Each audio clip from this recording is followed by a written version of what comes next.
NBA OFFSEASON shockers. Peyton Watson and Dennis Schröder trades graded. Face screaming in fear.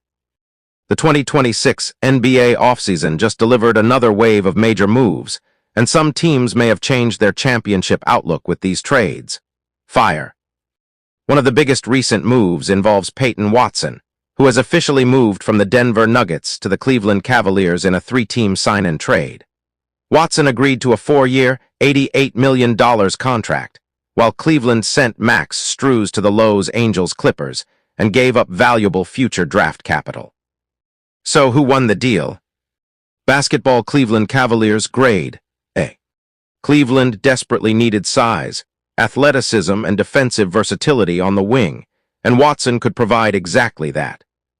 The 6'8" forward averaged 14.6 points per game during the 2025-26 season and showed major improvement as a two-way player. His defensive ability and athleticism could make him an important piece for Cleveland moving forward. The price was significant, especially with an unprotected 2031 first-round pick involved, but Cleveland clearly believes Watson can become a major part of its future. Pick Denver Nuggets grade B. Denver loses a young player with significant upside, but the Nuggets receive valuable draft compensation and avoid simply losing Watson without getting something meaningful in return.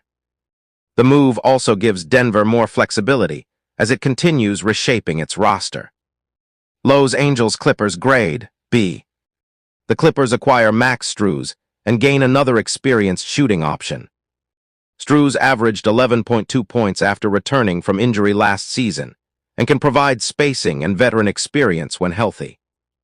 High voltage, and then there was Dennis Schröder. Before the Watson deal, Cleveland traded veteran guard Dennis Schröder to the Charlotte Hornets for Trey Mann. The move was about more than simply changing the point guard rotation. It also created additional financial flexibility for Cleveland. Schröder was scheduled to earn approximately $14.8 million in 2026-27. Schröder now joins his 12th NBA team, while Cleveland gained a younger guard in Trey Mann. Police car light final verdict. The biggest winner may be Cleveland. The Cavaliers have aggressively reshaped their roster, added young athletic talent, and created financial flexibility for additional moves. But the real question is simple. Can Peyton Watson become the missing piece that pushes Cleveland closer to championship contention? Eyes trophy. The 2026 NBA offseason isn't slowing down, and there could be even more blockbuster trades before the new season begins. Subscribe for more NBA trade news, rumors, grades, and analysis. Fire Basketball.